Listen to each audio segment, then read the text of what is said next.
Sveiki, aš esu Nomeda Marčėnaitė ir ką tik dalyvavau podėliavime, kas yra nuostabus užsiėmimas, kalbėjom su moterimis apie tai, kad nėra nei vieno žmogaus, kuris nemokėtų arba negalėtų kurti.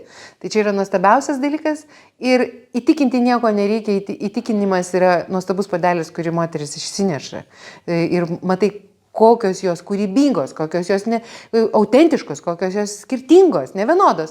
Tas mane įkvepia, man labai patinka šitas užsiėmimas, bet jeigu aš neturėčiau galimybės pati kurti, tai, sakykime, turbūt aš negalėčiau nieko ir mokyti to daryti.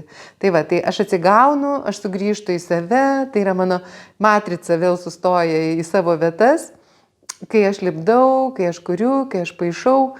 Tai mano keramika dabar tokia yra tas toks gana ilgas periodas, kurioje yra labai daug augalinių motyvų. Aš čia dabar matau Šiaulių kultūros centre stoviu, kur nuostabi vieta, nes mane iš karto traukia keramikos skyrius. Tai aš čia kaifuoju, čia iš karto savoje vietoje, kaip žuvytę paleidus į akvariumą. Tai aš tikiuosi čia atvažiuoti padirbėti kažkada.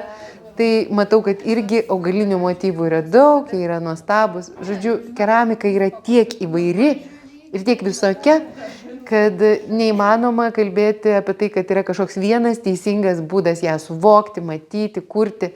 Tai tai, ką aš sau darau, pavyzdžiui, labai dažnai būna, dabar statant namus, yra dalykai, kurie visiškai kitokie, negu kad aš darau su žmonėm.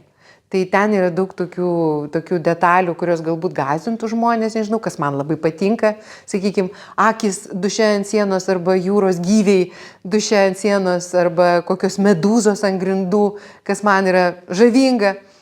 Bet su žmonėm pradedam nuo augalėlių lipdymo. Ir tai yra nuostabu, nes banalių dalykų gyvenime nėra. Žiūrėkit, kai jūs matot gražų saulėlydį, besileidžiant saulei, ar jūs galvojat, kad tai yra banalu? Jeigu jūs matot nuostabiai įsimylėjusius žmonės, kurie apsikabinė ir bučiuojas, argi tai yra banalu? Ne, ne banalu. Žodžiu, mes tik tai žmonės kažkodėl tam tikrus dalykus linkę paversti banalybėmis.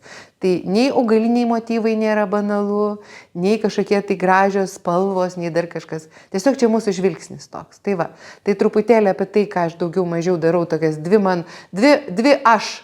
Viena yra gėlininkė molyje, o kita tokia nelabai sušukuota. Tai žodžiu, nežinau dar ką aš čia parodysiu, bet gal ir tą pasižiūrėsiu, ką čia man pavyks įkelti. Tai ačiū už dėmesį.